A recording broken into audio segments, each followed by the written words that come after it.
میرے بیٹے، جس دن تو پیدا ہوا ہم نے اپنے لیے جینا چھوڑ دیا۔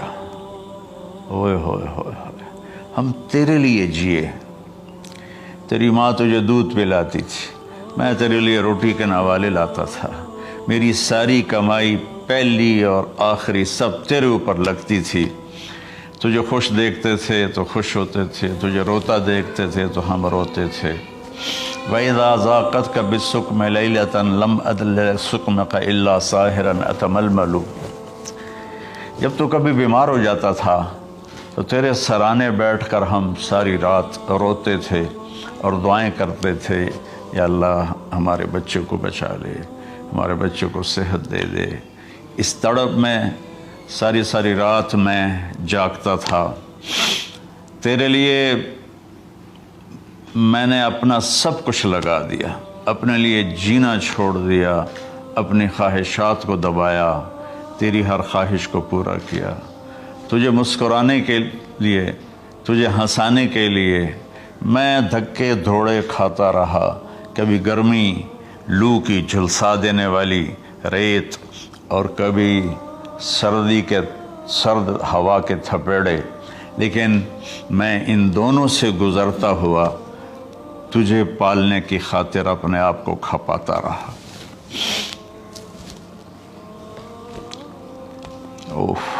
فلما بلغت السن والغایۃ التی الیہ مدی ما فیک کنت اؤمل۔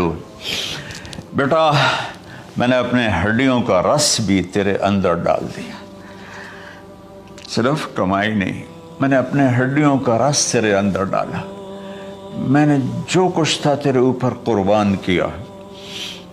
تجھے مسکراتا دیکھ کر میں اپنے غم بھولتا تھا، تجھے ہنستا دیکھ کر مجھے دکھ بھول جاتے تھے، اور پھر آہستہ آہستہ آہستہ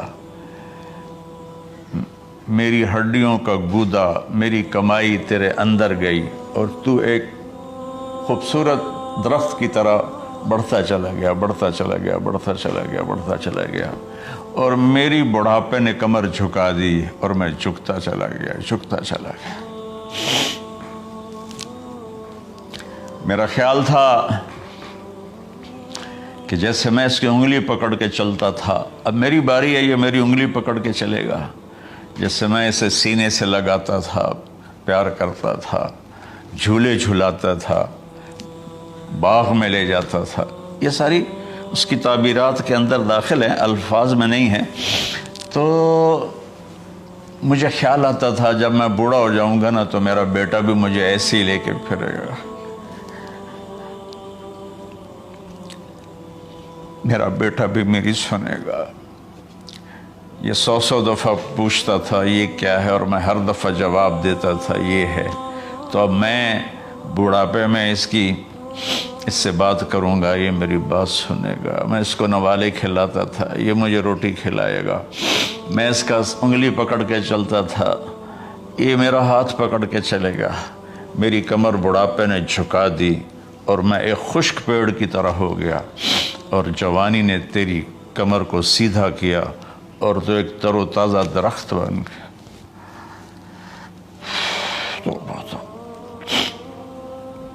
تو مجھے خیال آیا کہ میں نے 20 سال اس بچے کو پالا ہے، ابھی اپنی ماں اور باپ کو دیکھے گا، لیکن ایک دم اچانک کیا ہوا؟ فلما بلغت السن والغایۃ التی الیہا مدی ما فیک کنت اؤمل۔ جب تو اس عمر کو پہنچا جس میں ہماری امیدیں تیرے ساتھ لگ گئیں، ہمیں بڑھاپے نے بے آسرا کر دیا، اور تیری جوانی نے تجھے ہمت دے دی، تو ہمارا خیال آیا کہ اب یہ ہمارے ساتھ وہی کرے گا جو ہم نے اس کے ساتھ کیا۔ لیکن کیا ہوا؟ جعلت جزائی غلظۃ وفظاظۃ کأنک انت المنعم المتفضل۔ تو اتنا بدتمیز ہوا، تیری زبان چھری بن گئی، تیرا رویہ زہر بن گیا، اور میری ساری زندگی کی محنت کا بدلہ تو نے مجھے نافرمانی سے دیا، بد اخلاقی سے دیا، بدتمیزی سے دیا۔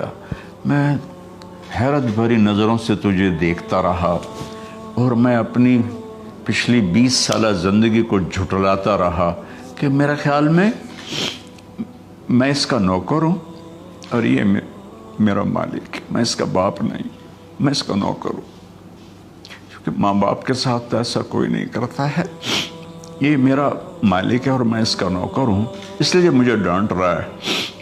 کتنے بچوں کو میں نے یہ کہتے سنا اپنے باپ کو، تو میرے واسطے آج تک کیتا کی، تو میرے واسطے آج تک بنایا کی، اور جو باپ بے بسی کی تصویر بنا ہوتا تھا وہ شکلیں بھی میرے سامنے ہیں۔ تو کمال کے اشعار، میں سوچ رہا ہوں جو میرا یہ حال ہے 1400 سال بعد کہ میرے آنسو نہیں رک رہے، تو اللہ کے نبی تو زار و قطار روئے تھے، داڑھی آنسوں سے تر ہو گئی تھی۔ کہا بیٹا جب تو نے میری ساری زندگی کی محنتوں کا بدلہ بدتمیزی سے دیا، گالی گلوچ سے دیا، دھکے دے کر باپ کو گھر سے نکال دیتے ہیں، تو بیٹا میں یہ سمجھا کہ تو نے ایک خواب دیکھا تھا، تو نے ایک خواب دیکھا تھا کہ تو باپ ہے اور یہ بیٹا ہے۔ اصل حقیقت یہ ہے کہ یہ مالک ہے اور میں نوکر ہوں۔ پھر آگے کہتا فَلَيْتَكَ إِن لَمْ تَرَ حَقَّ أُبُوَّتِي فَعَلْتَ كَمَا الْجَارُ الْمُجَاوِرُ يُفْعَلُ۔ اچھا چلو بیٹا، تو نے مجھے باپ تو نہ سمجھا، چلو ایک پڑوسی سمجھ لو۔ عرب میں پڑوسی کا بہت خیال کیا جاتا تھا، اور یہ عرب کی شان تھی کہ اپنے پڑوسی کو وہ عزت دیتے تھے جو اپنے گھر میں ایک دوسرے کو عزت دیتے تھے۔ تو اس نے پھر اس کی طرف اشارہ کیا کہ اگر میں تیرا باپ نہیں ہوں، تیرے رویوں کو دیکھ کر تو یہی لگتا ہے کہ میں تیرا نوکر ہوں، تو میرا مالک ہے، تو چلو اتنا تو کر دے جتنا ایک پڑوسی کے ساتھ کرتا ہے۔ فَأَوْلَيْتَنِي حَقَّ الْجِوَارِ وَلَمْ تَكُنْ عَلَيَّ مِنْ دُونَ مَالِكَ تَبْخَلُ۔ تو پڑوسی پر تو عرب خرچ کرتے ہیں، تو بھی تھوڑا سا میرے اوپر خرچ کر دیتا اور تو بخیل نہ بنتا، اور میرے خوابوں کو چکنا چور کر دیا، میری امیدوں پر پانی پھیر دیا، میرے بڑھاپے کو ذلت اور رسوائی میں بدل دیا۔ اچھا میرا پتر جا خوش رہو۔ ماں باپ کہاں بد دعائیں کرتے ہیں؟ تو میرے نبی کی آنکھوں سے آنسو، یہ ساری داڑھی تر ہو گئی، تو آپ نے اس کے بچے کو گریبان سے پکڑا اور جھٹکا دے کر دھکا دے کر دفع ہو جا، انت و مالک لابیک، تو اور تیرا سب کچھ تیرے باپ کا ہے۔ حضرت علی رضی اللہ تعالیٰ عنہ سے کسی نے پوچھا کہ آپ کے بیٹے حسن کیسے بیٹے ہیں؟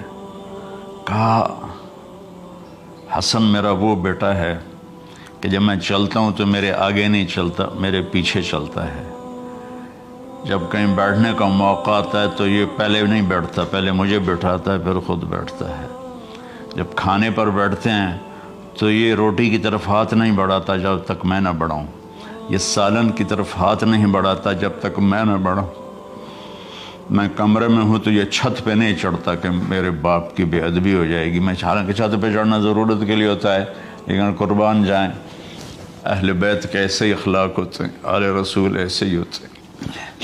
میرے عزیزوں نوجوانوں سے کہہ رہا ہوں جن کے والدین زندہ ہیں، ہم تو محروم ہو گئے، وہ قبروں میں چلے گئے، لیکن میں اتنا مصروف رہتا ہوں۔ اب یہ کرونا کی وجہ سے گھر میں بیٹھے ہوئے ہیں، یعنی میری زندگی ایسے پہیے کی طرح گھومی ہے، اور پھر دل کی تکلیف، پھر اس کے ساتھ سر کا درد شدید، اس کے باوجود میں روزانہ 10 نفل اپنے باپ کے لیے پڑھتا ہوں، 10 نفل اپنی ماں کے لیے پڑھتا ہوں، اور 4 نفل اپنی خالہ کے لیے پڑھتا ہوں، کہ ساری زندگی سجدوں میں سر رکھ کے اس کا ثواب ماں باپ کو پہنچاؤں، تو ماں باپ کا حق ادا نہیں ہو سکتا۔